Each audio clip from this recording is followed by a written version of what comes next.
I am Henry, 34 years old, and last Christmas, my own brother handed me a DNA test in front of 50 people just to prove I didn't belong. Before I tell you about the moment he ended up on his knees begging for my help, let me know where you guys are watching from in the comments below. I love seeing how far these stories travel. The snow was coming down hard that night. It was one of those bitter, biting winters where the wind cuts right through your coat and settles in your bones. But as I turned my beat-up Ford F-150 into the long, winding driveway of the Sterling estate, the cold outside was nothing compared to the chill waiting for me inside. I parked my truck way back near the hedges. It looked ridiculous there, a rusted blue spot amidst a sea of luxury. There was my mother's brand new Rolls-Royce Cullinan, glistening under the floodlights like a massive diamond. And right next to it, screaming for attention, was a bright red Lamborghini Urus, Leo's car. Of course, it was red. It looked like a sleigh on steroids, parked aggressively at an angle that took up 2 spots. My wife, Sarah, squeezed my hand. She was wearing a simple green dress she'd bought on sale, and she looked more beautiful than anyone else who would be in that house. "You ready for this?" she asked, her voice soft. "As I'll ever be," I muttered. "Let's just get in. Say Merry Christmas, eat some of the food we probably can't pronounce, and get out." We walked up the stone steps. I could hear the music before the door even opened.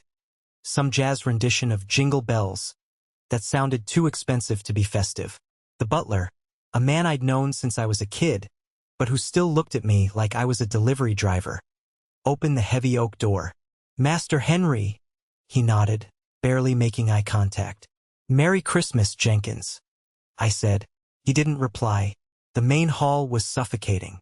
It smelled of pine needles, expensive scotch, and old money. A 12-foot spruce tree dominated the foyer, draped in gold ribbons and crystal ornaments that probably cost more than my truck. Underneath it was a mountain of gifts. And there was Leo. My younger brother was standing by the fireplace, holding a crystal tumbler of amber liquid. He was wearing a velvet tuxedo jacket. Who wears velvet to a family dinner? Leo Sterling, that's who. He was holding court, surrounded by my mother's friends and a few business partners from the firm. He looked like the prince of the castle. I tried to slip past toward the buffet, but Leo's radar was too good. "Henry!" His voice boomed across the room. The jazz music seemed to dip just so everyone could hear him. "The prodigal carpenter returns." I'm a landscape architect, but Leo loved calling me a carpenter, a gardener, or a ditch digger depending on how much scotch he'd had. He knew it annoyed me, not because I was ashamed of my work. I built things that lasted, unlike him, but because he used it to remind everyone that I worked with my hands while he worked with minds.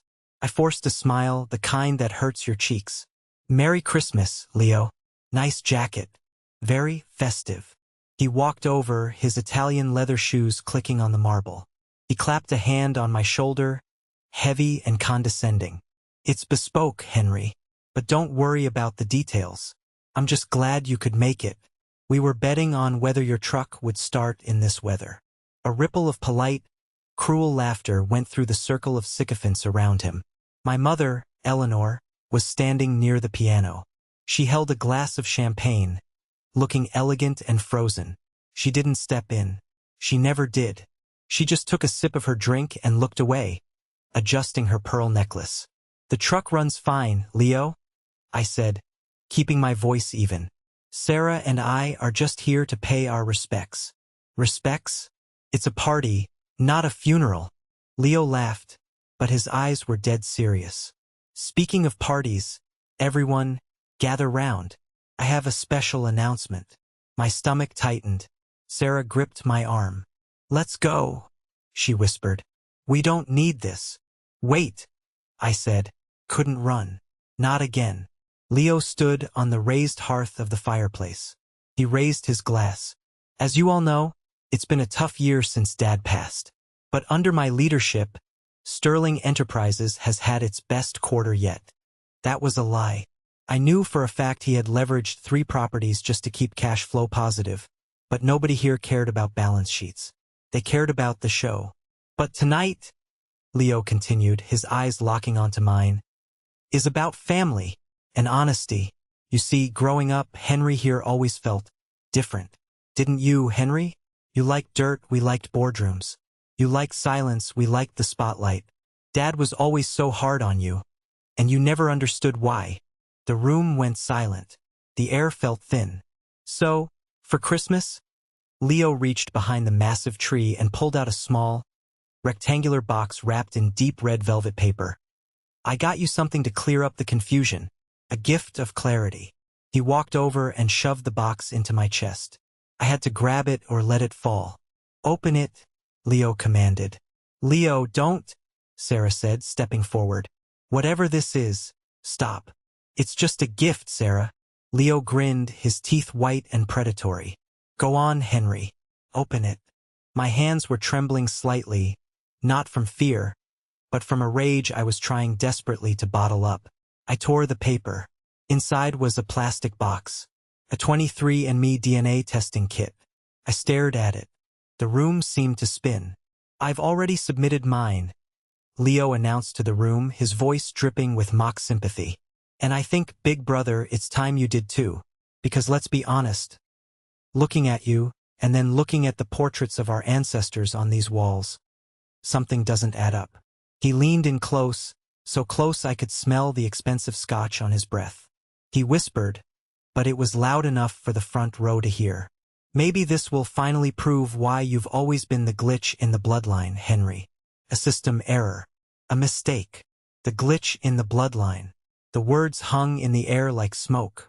I looked at my mother.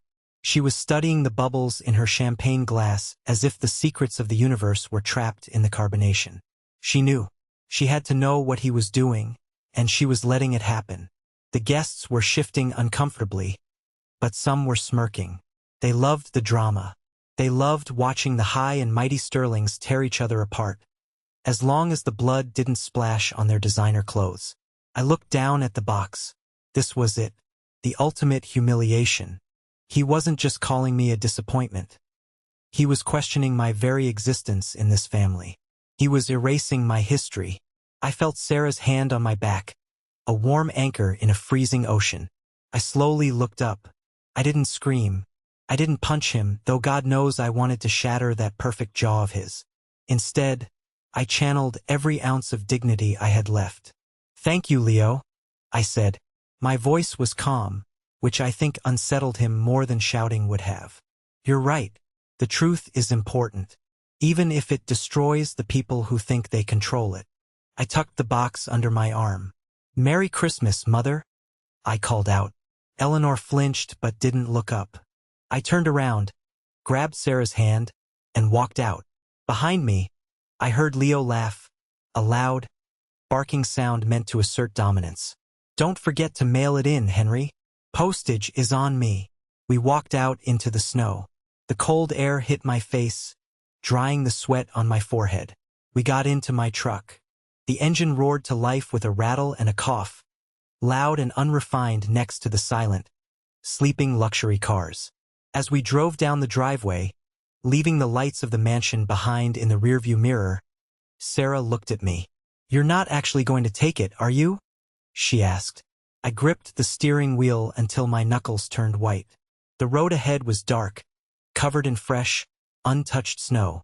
Oh, I'm going to take it, Sarah, I said, my voice barely a whisper. He wants to play a game of biology? He wants to talk about glitches? Fine, I'll take the test. But if he thinks the result is going to break me, he's got no idea what he just started. I didn't know it then, but that plastic tube in the velvet box was the key to unlocking a closet full of skeletons that would bury Leo Sterling alive. The weeks following Christmas were a blur of gray skies and slushy roads. January in our town is unforgiving. The holiday lights come down, the cheer evaporates, and you're left with the stark reality of a long winter. The DNA kit sat on my kitchen counter for 3 days. It looked harmless, just a piece of plastic and cardboard, but it felt radioactive. Sarah didn't touch it. She moved her coffee cup around it, wiped the counter near it, but never moved the box itself. Finally, on a Tuesday night, after a long day at a site inspection where the ground was frozen too hard to dig, I picked it up. I followed the instructions. Spit in the tube. Seal it. Shake it. A biological confession sent through the U.S. Postal Service. The waiting was the hardest part. Takes about 6 weeks to get results, and every day felt like I was holding my breath. I threw myself into my work. I was designing a memorial garden for a local hospital, a place for healing. It was ironic. I was building a sanctuary for strangers while my own home, my own history, felt like a demolition site. Leo sent texts, of course. Got the results yet? Glitch? Mom asks if you're coming for Easter. I told her not to bother setting a place. I didn't reply. I just worked. I worked until my hands were blistered and my back ached, trying to sweat out the anger. Then the email came. It was a random Thursday evening in February. Sarah was reading a book on the sofa. I was in the kitchen, scrolling through my phone, when the notification popped up. Your reports are ready. My heart hammered against my ribs. I sat down at the kitchen island. Sarah, I said. She knew immediately. She closed her book and came over, standing behind me, wrapping her arms around my neck.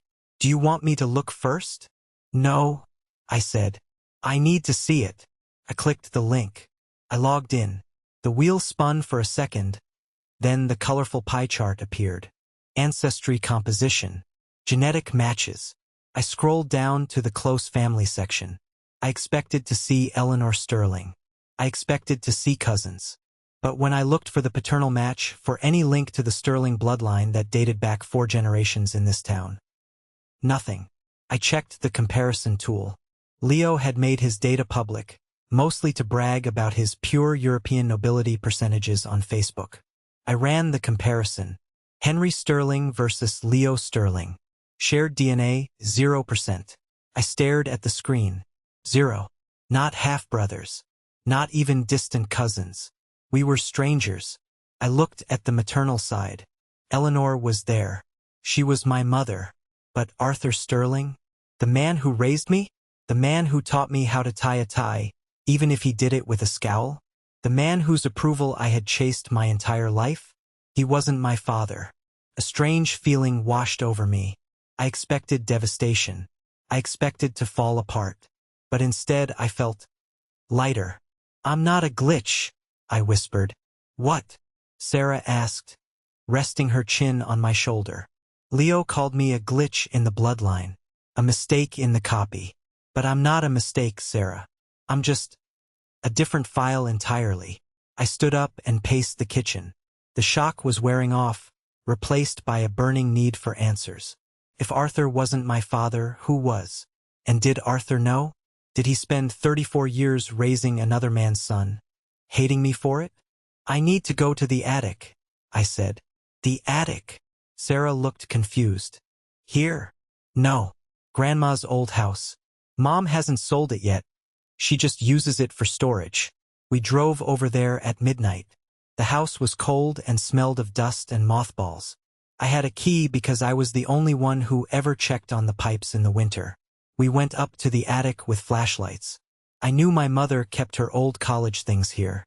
Eleanor Sterling was a hoarder of memories, even the dangerous ones. I dug through boxes of old clothes, yearbooks, and tax returns from the 80s. And then I found it. A leather-bound journal, tucked inside a shoebox full of old greeting cards. I opened it to the year of my conception. The handwriting was my mother's elegant looping cursive. November 14th. Arthur is gone again. Another business trip. He cares more about that company than he does about me. I feel so invisible. I flipped forward. December 20th. I met him again. Julian. He listens.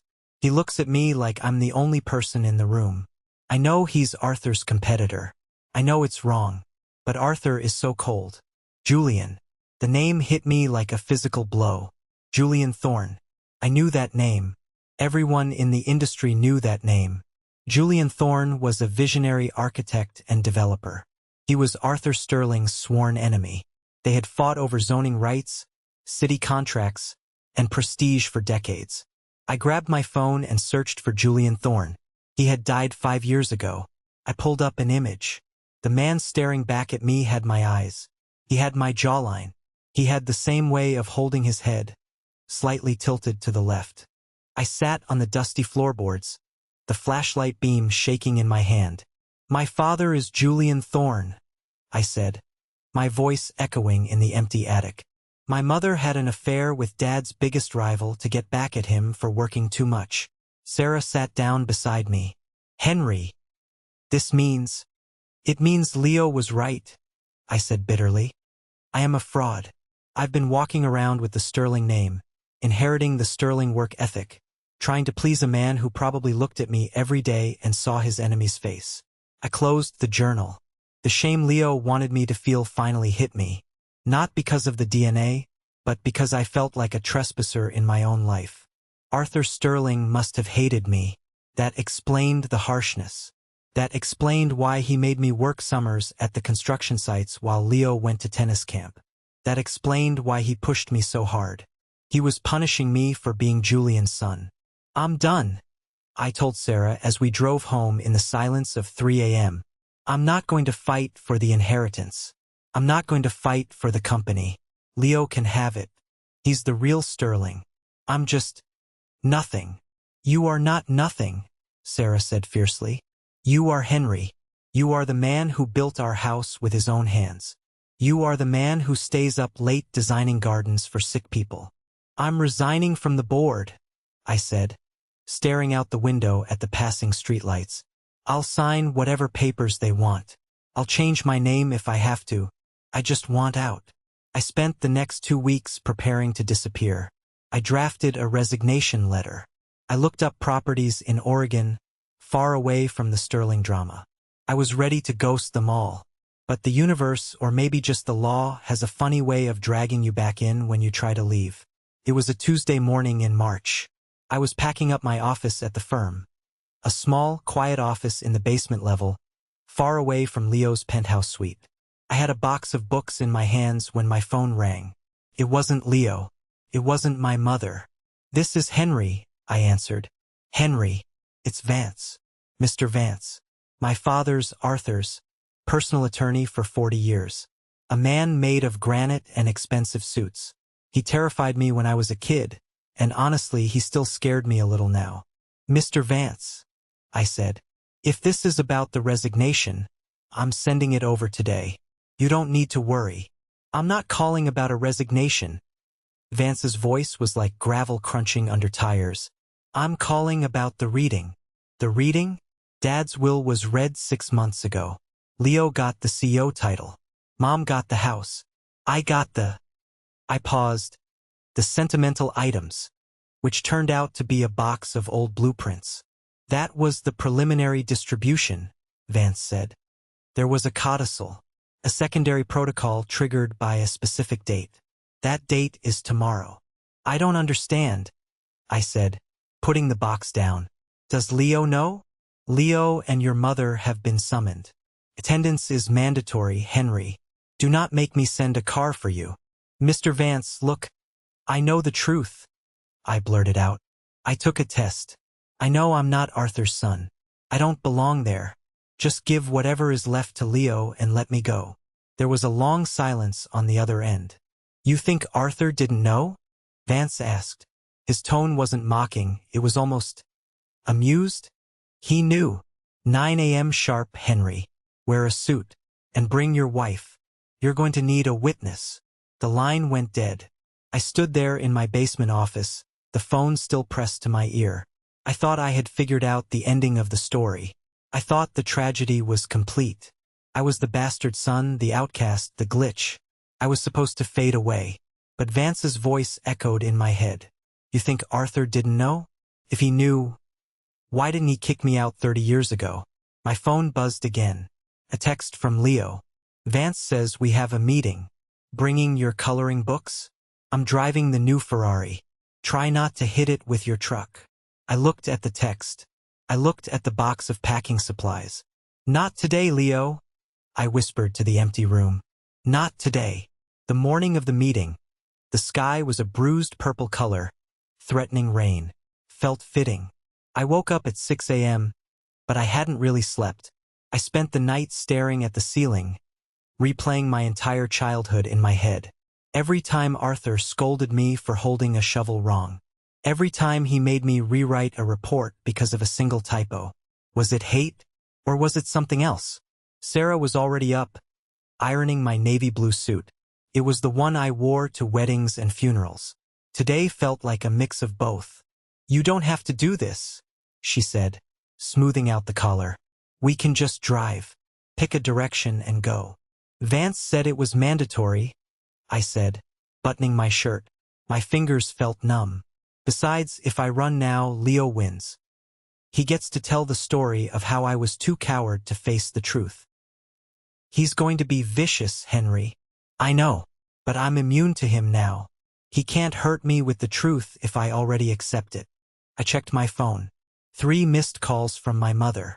She never called before noon. This was panic. I finally picked up on the 4th ring while I was tying my shoes. Henry. Her voice was breathless, high-pitched. Henry, listen to me. You don't need to come to Vance's office. Good morning to you too, Mother. I'm serious, she rushed on. I spoke to Leo. We can settle this privately. We'll cut you a check. A generous one. You can start your own firm somewhere. Warm. Florida? You always hated the cold. Why don't you want me there? I asked, standing up. Vance summoned me. Not you. Vance he's old school. He likes drama. Listen, Henry, think about your dignity. Do you really want to sit there while they discuss your origins? It's going to be humiliating. My origins? I laughed. A dry, humorless sound. You mean the fact that you slept with Julian Thorne? Silence on the other end. Then a sharp intake of breath. How did you think I wouldn't find out? Leo gave me the map, Mom. He handed me the shovel and I dug. It was a mistake, she whispered. A moment of weakness. Arthur was never there. I cut her off. Don't justify it to me. Just tell me one thing. Did Dad know? Please, Henry. Just stay home. I'll see you at 9. I hung up. She was scared. Eleanor Sterling was never scared. She was usually bored or disappointed, but never scared. That terrified me more than Leo's arrogance. What was she afraid of? We drove into the city. The traffic was heavy, a river of red taillights. I drummed my fingers on the steering wheel of the truck. I had washed it the night before. It didn't make it a Lamborghini, but at least the mud was gone. Vance's office was in the financial district, on the top floor of a glass needle that pierced the clouds. We took the elevator up. My ears popped. The reception area was silent and intimidating. Leather chairs, abstract art that cost more than my college tuition, and a view of the city that made people look like ants. Leo was already there. He was lounging in a chair, scrolling on his phone. He looked immaculate in a charcoal gray suit that fit him like a second skin. He wasn't alone. He had brought his own lawyer, a guy named Pritchard whom I knew by reputation. Pritchard was a shark. He specialized in hostile takeovers and crushing unions. When Leo saw me, he didn't smile. He just checked his watch. A gold Patek Philippe that used to be Arthur's. That stung. You showed up, Leo said, not looking up from his phone. Bold strategy. Where's Mom? I asked. In the powder room, fixing her face. She's been crying. Thanks for that, by the way. Leo stood up, towering over me even though we were the same height. It was all in the posture. Let's get one thing clear before we go in there, Henry. Whatever Vance has found, some forgotten trust fund, some pity money, I'm going to contest it. You aren't getting a dime of sterling capital to fund your little garden projects. I don't want the money, Leo. Bullshit. Pritchard, the shark lawyer, chimed in. Everyone wants the money, especially the ones who say they don't. The heavy double doors to the conference room opened.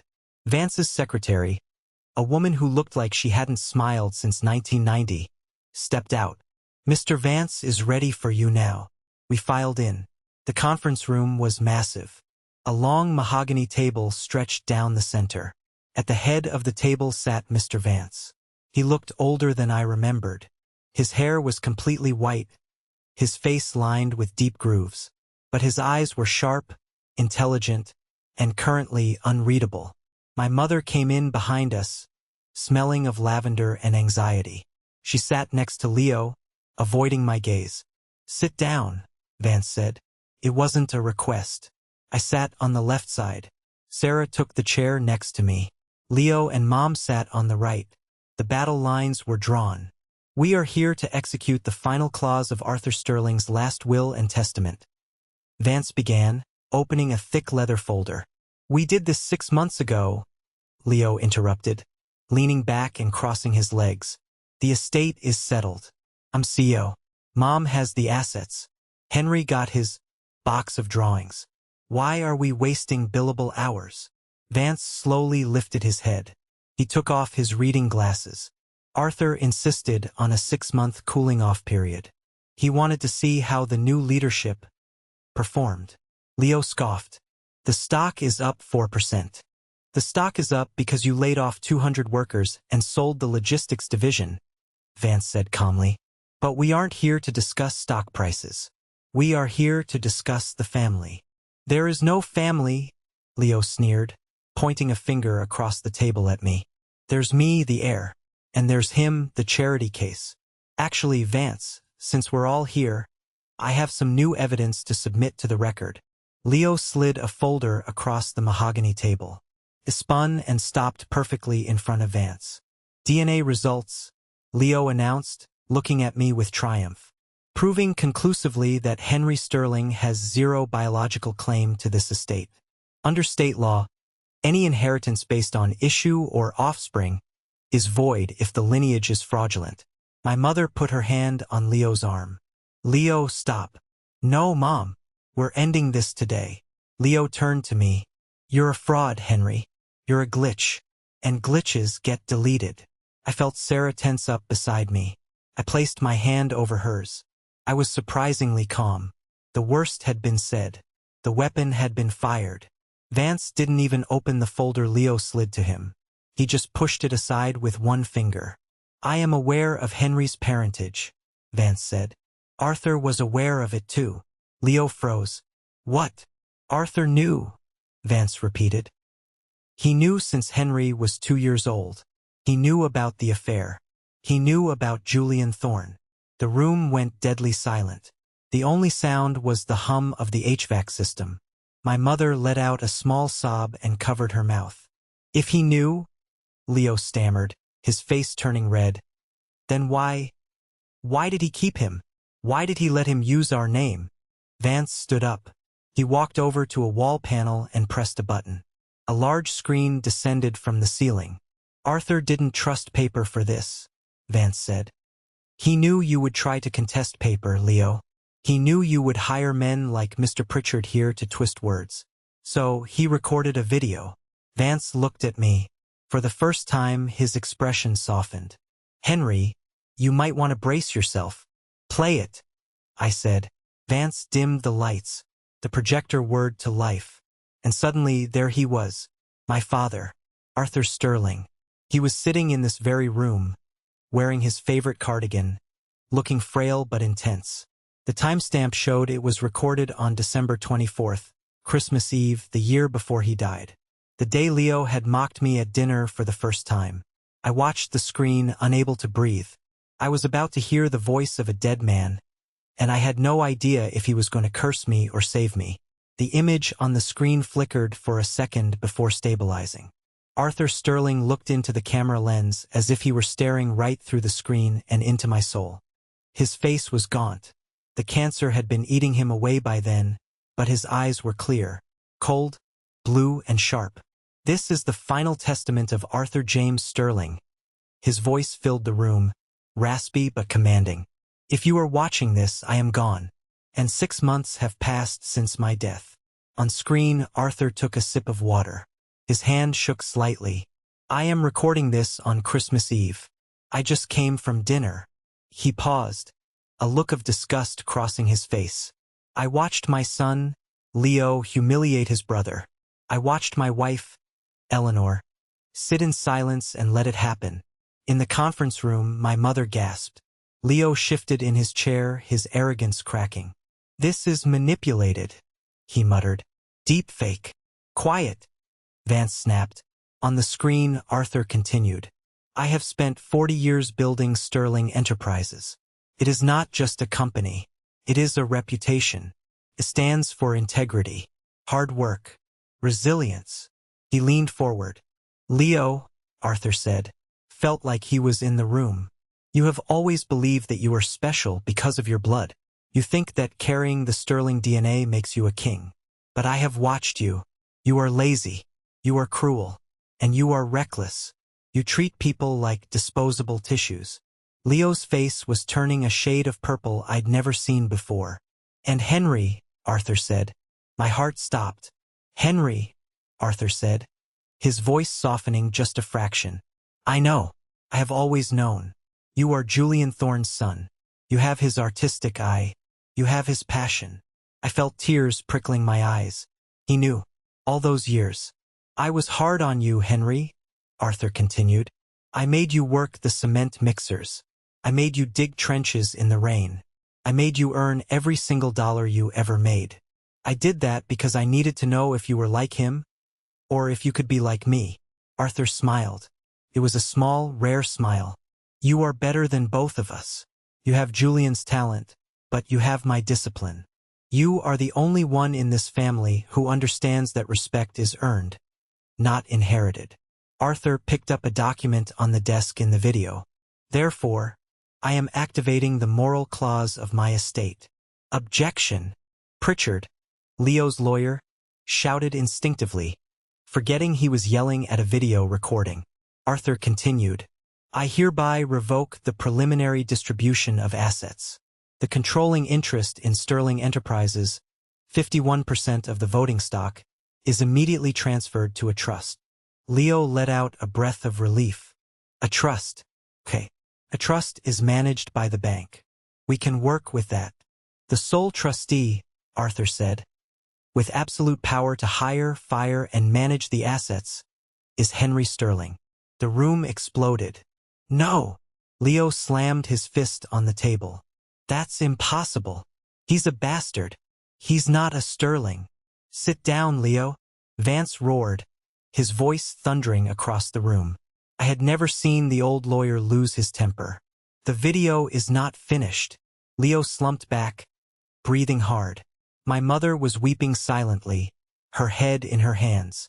On the screen, Arthur wasn't done. Eleanor, he said, I leave you the house and a monthly stipend. However, this stipend is conditional. If you are found to be funneling money to Leo to support his gambling habits. Yes, I know about the debts. The stipend will be terminated immediately. My mother looked up, her face pale as a ghost. She looked at Leo. You told me you paid those off. And finally, Leo, Arthur said. He sighed, looking tired. I cannot cut you out completely. You are my blood. And as you love to remind everyone, blood is thick. But blood can also be toxic. I have purchased your debt, Leo, Arthur said. Leo's eyes went wide. What? The $4 million you owe to the syndicate in Vegas. The $2 million you borrowed against the company shell accounts. I paid it all off before I died. I didn't want the Sterling name dragged through the mud. Leo looked like he was going to be sick. He looked at Vance. So, I'm clear? The debt is gone. On screen, Arthur shook his head. No, you don't owe the casinos anymore. You owe the trust. You owe Henry. I sat there stunned. The numbers were staggering. $6 million? Leo was in the hole for $6 million? You will repay this debt to the trust, Arthur commanded. You will work for the company, but not as CEO. You will start where Henry started, at the bottom. If you refuse, Henry has the legal right to seize your personal assets to recover the debt. Your cars, your apartment, everything. Arthur looked at the camera one last time. Henry, my son, the blood may not be mine, but the man you became, that is my legacy. Don't let me down. The screen went black. The lights came back on. The silence in the room was heavier than concrete. Vance closed the folder. He took a single sheet of paper and slid it across the table to me. This is the acceptance form for the trusteeship, Vance said. Sign here and the company is yours. The debt is yours to collect. I picked up the pen. Felt heavy. Leo stood up. He was shaking. You can't do this. I'll sue. Pritchard. Tell him we'll sue. Pritchard was hurriedly packing his briefcase. Mr. Sterling, this is a video will, authenticated by a court officer, with a distinct moral clause and proof of debt purchase. There is no case. And frankly, if you owe $6 million to the estate, I need to ask how you plan to pay my retainer. Pritchard looked at Leo with disdain, then looked at me. Mr. Henry Sterling, pleasure meeting you. And he walked out. Leo was alone. I looked at him, the man who had mocked me, the man who had called me a glitch. He looked small now. Henry, my mother said, her voice trembling. He's your brother. Is he? I asked calmly. According to the DNA test he gave me for Christmas, we're strangers. I looked at the paper. I signed my name, Henry Sterling. I handed it back to Vance. So, I said, turning to face Leo, let's talk about my money. The power dynamic in the room had shifted so violently I could almost feel the air pressure change. 5 minutes ago, Leo was the king. Now he was a debtor and I was the bank. Leo stared at me, his chest heaving. He looked at the door where his shark lawyer had just fled. He looked at our mother, who was uselessly wringing her hands. Finally, he looked at me. You won't do it? Leo said, trying to summon that old arrogance, but his voice cracked. You don't have the guts. You're a gardener, Henry. You plant flowers. You don't run empires. I build foundations, Leo, I said, leaning back in my chair. And I know when a structure is rotten. This one, pointed at him. It's about to collapse. I turned to Vance. Mr. Vance, as trustee, what are my options regarding the debt recovery? Vance didn't smile, but his eyes twinkled. Immediate repayment is the standard clause. If the debtor cannot pay cash, the creditor, that's you, has the right to liquidate collateral. Collateral, I repeated, tasting the word. Like, the penthouse? Yes, Vance said. The cars? Certainly. No, Leo shouted. You can't take the Ferrari. I just got it. It was bought with company funds, Leo, I said. Dad's video made that clear. It's stolen property. I stood up. I walked slowly around the long table. Sarah watched me, her eyes wide with a mix of shock and pride. I stopped right behind Leo's chair. Here is the deal, I said softly. Leo spun his chair around to face me. He looked terrified. For the first time in his life, no one was coming to save him. I won't send you to jail, I said, though I could. Embezzlement is a felony. I could have the police waiting in the lobby in 5 minutes. Please, my mother whimpered. Henry, don't. I won't, I said, ignoring her. But you are going to pay me back. Every cent. You're going to sell the penthouse. You're going to sell the cars. And you're going to work. I'm the CEO, Leo sputtered. You're fired, I said. As of this morning. But I'm generous. I have an opening. The landscaping crew needs a grunt. Shoveling mulch. Digging irrigation trenches. Minimum wage. It'll take you about 400 years to pay off the debt. But it's a start. Leo's face twisted in disgust. I am not digging ditches. Then I call the police, I said simply. I pulled out my phone. What's it going to be? Hard labor or a hard sell? Leo looked at the phone. He looked at the window. He looked trapped. Fine, he whispered. I'll do it. There's one more thing, I said. I walked back to my seat but didn't sit down. I stood next to the screen where Arthur's face had just faded to black. Last Christmas, you made me a laughingstock. You called me a glitch. You made me feel like I should crawl into a hole and die. You did it in front of everyone. I pointed to the floor. Apologize. I'm sorry, Leo mumbled.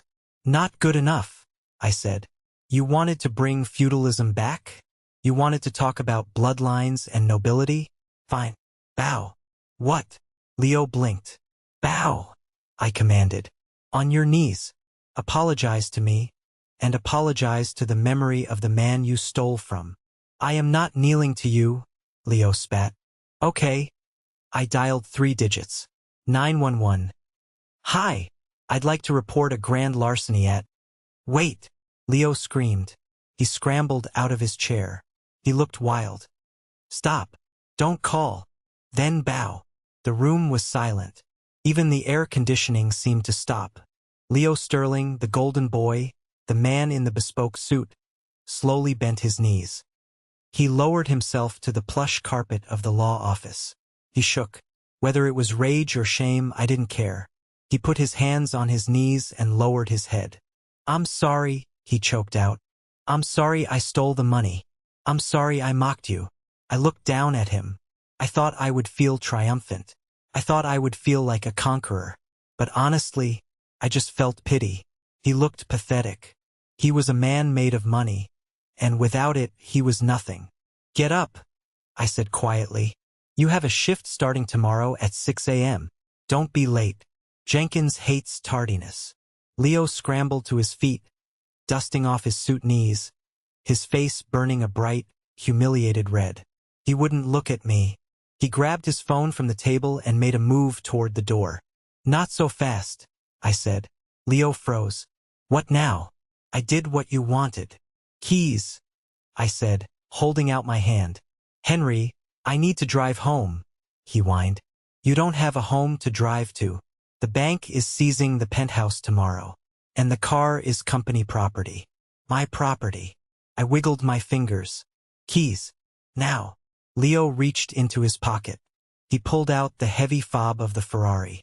He slammed it into my hand. Happy? He sneered. Not really, I said. Uber is downstairs. Try the pool option. It's cheaper. Leo stormed out, slamming the heavy door behind him. The sound echoed like a gunshot. Now it was just me, Sarah, Vance, and my mother. Eleanor Sterling was sitting very still. She had stopped crying. She was calculating. I could see the gears turning in her head. She had bet on the wrong horse, and now she was trying to figure out how to switch saddles without getting trampled.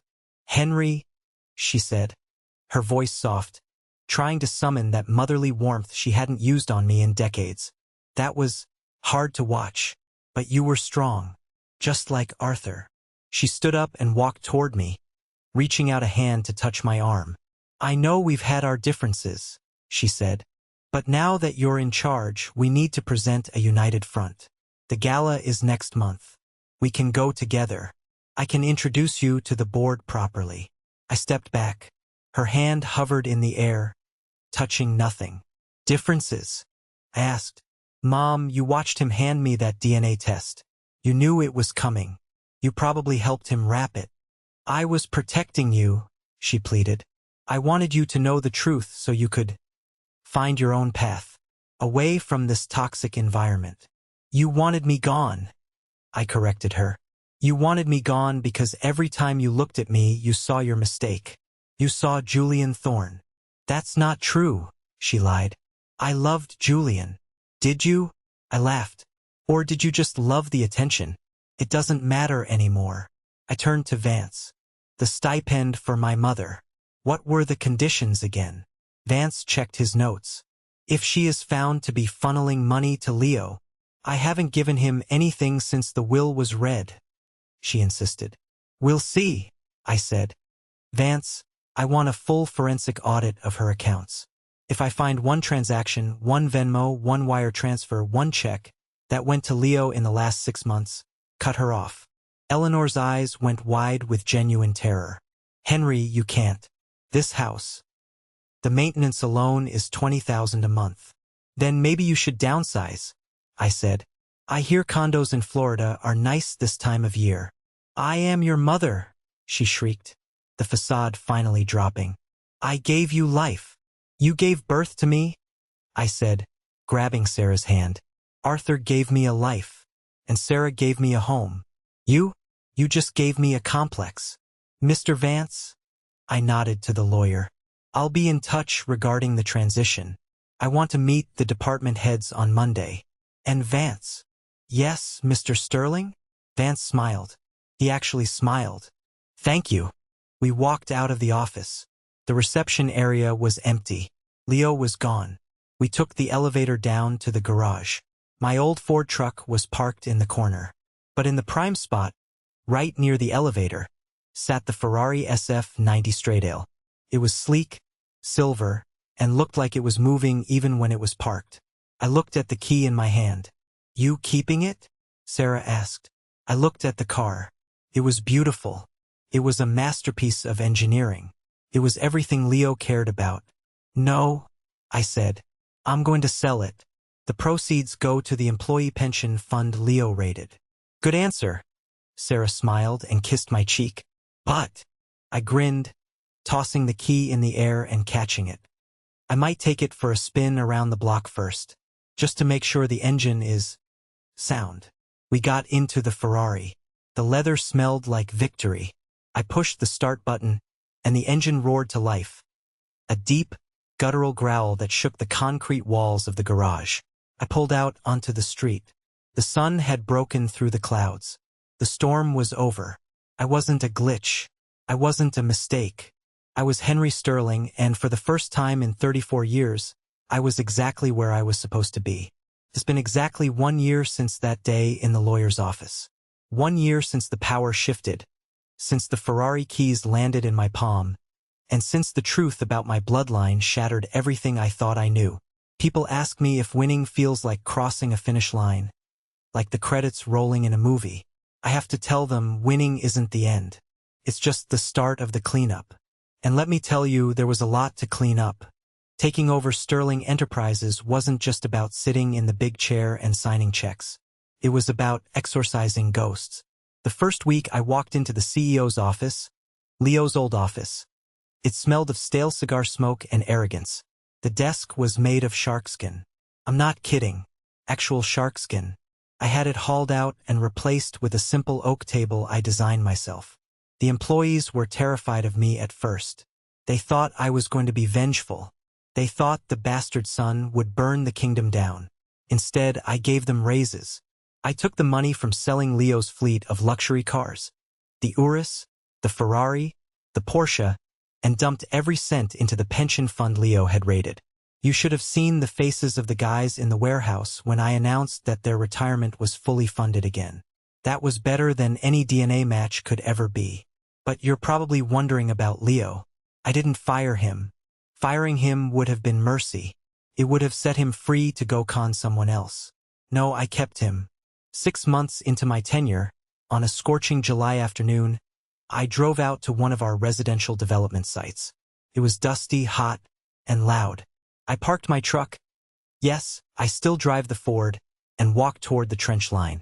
And there he was, Leo Sterling, the golden boy, the man who used to wear bespoke velvet jackets. He was wearing a neon yellow safety vest stained with red clay. He was holding a shovel, standing waist-deep in a muddy ditch, laying PVC pipe for a drainage system. He looked 10 years older. He'd lost weight. The soft, pampered look was gone, replaced by sunburn and exhaustion. I stood on the edge of the trench, casting a shadow over him. He stopped digging and looked up. He wiped sweat from his forehead with a dirty glove. "You missed a spot," I said, pointing to a jagged edge in the trench wall. Leo glared at me. For a second, I saw the old flash of defiance, but it flickered out quickly. He was too tired to fight. "It's hard ground, Henry," he rasped. "Clay is like concrete today." "I know," I said.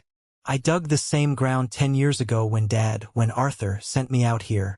Remember? You were in the Hamptons that summer." Leo stabbed the shovel into the earth. "Are you here to gloat? Because I have a quota to meet. The foreman says if I don't finish this section by 5, I get docked." "I'm not here to gloat," I said. I crouched down so I was eye level with him. "I'm here to give you a choice." Leo leaned on his shovel. "What choice?" "I owe the trust $6 million. At this rate, I'll be free in the year 2300. "You've been working hard," I admitted. "The foreman tells me you stopped complaining about 3 months ago. You show up on time. You don't ask for special treatment anymore." Leo looked down at his boots. "The mud doesn't care who my father was. That's what you used to say, right?" "Exactly." I stood up. "I'm moving you. Out of the ditch." Leo's eyes lit up with hope. "Back to the office?" "No," I laughed. Project manager assistant. You'll be above ground, holding a clipboard instead of a shovel. It's a $5 an hour raise. But you have to take night classes in construction management. You need to actually learn how this business works, Leo. Not just how to spend the profits. Leo looked at me, confused. Why? You hate me. I don't hate you, I said honestly. I hated who you were. But this guy, the guy sweating in a ditch trying to pay off his debts, I can work with him. I walked away before he could answer. I didn't tell him that I had also secretly started paying off the interest on his debt, so he could actually make progress. He needed to learn the lesson, but I didn't need to destroy him. That's the difference between us. Then came the holidays again. Christmas this year was different. I didn't hold it at the mansion.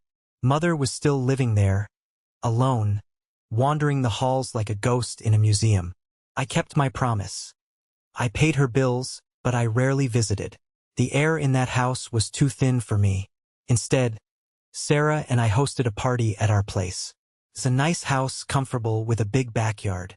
We invited the whole company. Not just the executives, but the foreman, the receptionists, the guys from the mailroom. The vibe was incredible.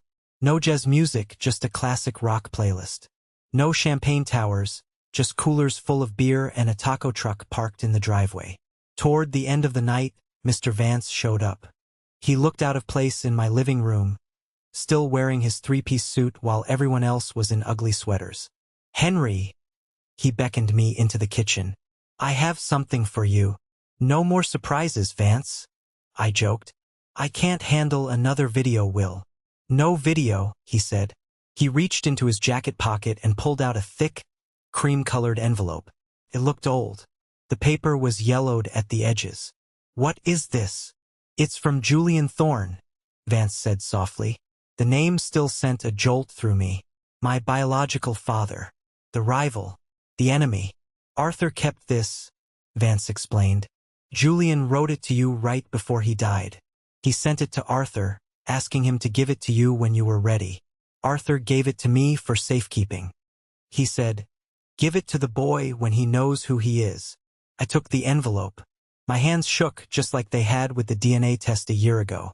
I went out to the back porch. The snow was falling again, soft and silent. I tore open the seal. The handwriting was jagged, hurried. To Henry, if you are reading this, then Arthur has finally told you the truth. Or maybe you found out the hard way. Knowing Arthur, he probably made you work for the information. I won't waste your time with excuses. I fell in love with your mother, but I knew I couldn't have her. And when you were born, we made a deal. The hardest deal of my life. Arthur promised to raise you as a sterling. He promised to give you the discipline I lacked.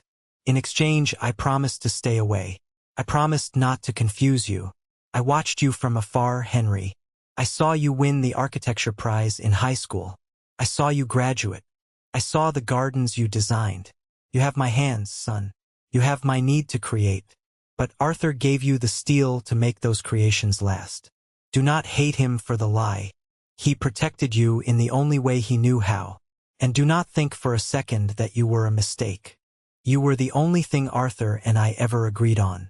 We both wanted you to be better than us. Build something beautiful. Julian. I stood there in the snow, the tears freezing on my cheeks. All my life, I thought I was the result of a moment of weakness. A grudge. A glitch. But I wasn't. I was a treaty. I was the bridge between two great men who hated each other but respected the potential of a child. Sarah came out onto the porch. She didn't say anything. She just wrapped a blanket around my shoulders and leaned into me. You okay? She whispered. Yeah. I folded the letter and put it in my pocket, right next to my heart. I think I finally am. The glitch was fixed.